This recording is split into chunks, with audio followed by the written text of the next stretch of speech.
Bonjour à tous et bienvenue dans cette nouvelle vidéo.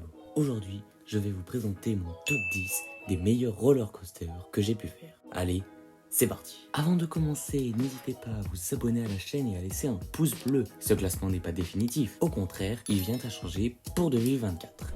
Je vous ferai des remakes de cette vidéo puisque je vais aller à Fantasyland et je ferai peut-être d'autres parcs sympas. En tout cas, rien n'est sûr, mais tout vient à changer d'ici peu. On va commencer par la 10e position qui est, un coaster que j'apprécie, mais pas tant que ça.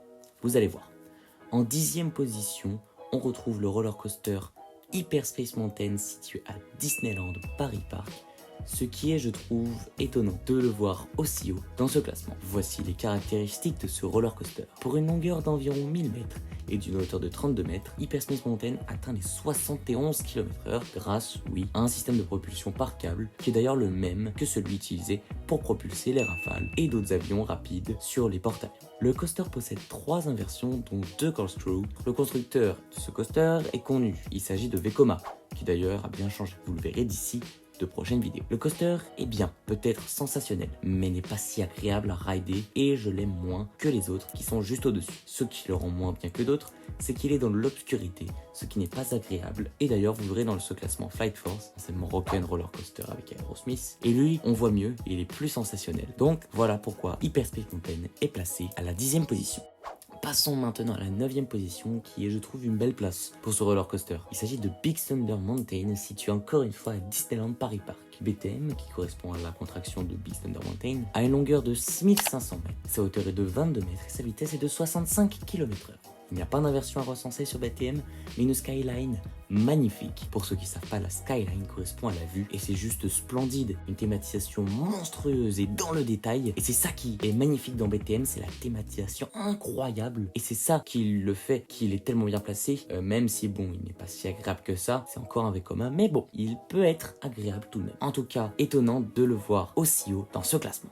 On passe maintenant à la 8e position qui est une belle place je trouve pour ce coaster, même si il n'est pas si bien que ça mais il est quand même très cool. Il s'agit de Pegasus Express au parc Astérix. Enfin, ce roller coaster de 928 mètres de long, ce qui est d'ailleurs très court mais bon c'est déjà ça, a une hauteur de 21 mètres et sa vitesse est de 52 km/h et il n'y a pas d'inversion à recenser. Et pourquoi ce roller coaster de chez Gerstlauer est placé aussi haut? Parce que un tiers du parcours se fait en arrière, ce qui rend l'expérience plus cool, agréable, beau, bien thématisé. Pegasus Express mérite complètement sa 8e place.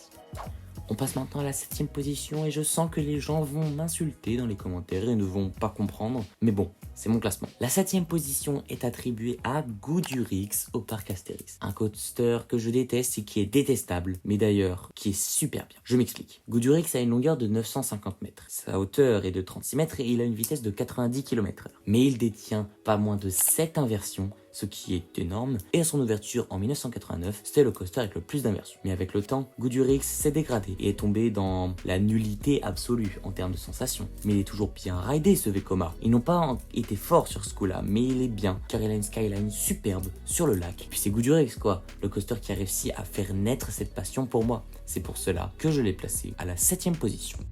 Mon 6e coaster préféré est un roller coaster étonnamment très haut placé. Il s'agit de Flight Force Avengers Assemble situé à l'Avengers Campus au parc Walt Disney Studios. D'une longueur de 1037 mètres et d'une hauteur de 24 mètres, Flight Force est un coaster propulsé encore une fois à propulsion hydraulique à une vitesse de 92 km/h. Il possède 3 inversions dont un double corkscrew comme pour Hyperspace Mountain. Anciennement appelé Rock'n Roller Coaster, il s'agit encore d'un Vekoma. Promis, c'est le dernier. C'est un coaster agréable à rider je trouve, même si c'est encore un Vekoma donc il fait un peu mal, mais celui-là, il fait beaucoup moins mal que d'autres. Il est dans une zone bien thématisée et a toute sa place parmi les meilleurs coasters français. La 5e position, c'est la place du titan, de l'unique et du très célèbre Dragon Khan, situé à PortAventura. Étonnant de le voir ici, sachant qu'il n'est pas en France. D'une longueur de 1270 mètres et d'une hauteur de 49 mètres, Dragon Khan a une vitesse de 105 km/h. C'est un coaster à 8 inversions, de chez BM. Enfin eux, non pas le magasin, mais le constructeur, Bollier et Mabillard. Une machine folle, 8 inversions passées à grande vitesse, rapide, efficace, Dragon Khan et le paysage de PortAventura. Un coaster rouge pétant, à côté du monstre Shambhala. Une skyline monstrueuse. La vue depuis l'autoroute est magnifique. Une quatrième position surprenante, surtout après une année 2023 décevante. Il s'agit de Tonnerre de Zeus au parc Astérix, le roller coaster qui a ouvert en 2022. Ce coaster de 1232 mètres de long a une hauteur de 30 mètres et une vitesse de 90 km/h. Il s'agit donc d'un retrack, d'un changement de voie qui a été fait par Gravity Group, qui pendant l'année 2022 était agréable et qui en 2023 est horrible à faire. Même si au premier rang, il peut être agréable et la vue est belle, ainsi qu'en arrière, où il est très sensationnel. Mais il fait quand même mal et ce n'est pas une promenade de santé. La troisième position, le podium, la médaille de bronze, est attribuée à Osiris. Ce Inverted Coaster du parc Astérix a été un coaster de chez B&M, Bolliger et Mabillard encore une fois. D'une longueur de 1000 mètres et d'une hauteur de 40 mètres, Osiris atteint les 90 km/h. Osiris possède aussi 5 inversions dont un dive loop, un Immelman et un zéro Gérol. Coaster incroyable avec une thématisation folle et unique, sympa, longue et agréable. Il restera dans mon top coaster bien sûr. Il reste fou, une force drop incroyable. On décolle tellement, ce qui le rend unique.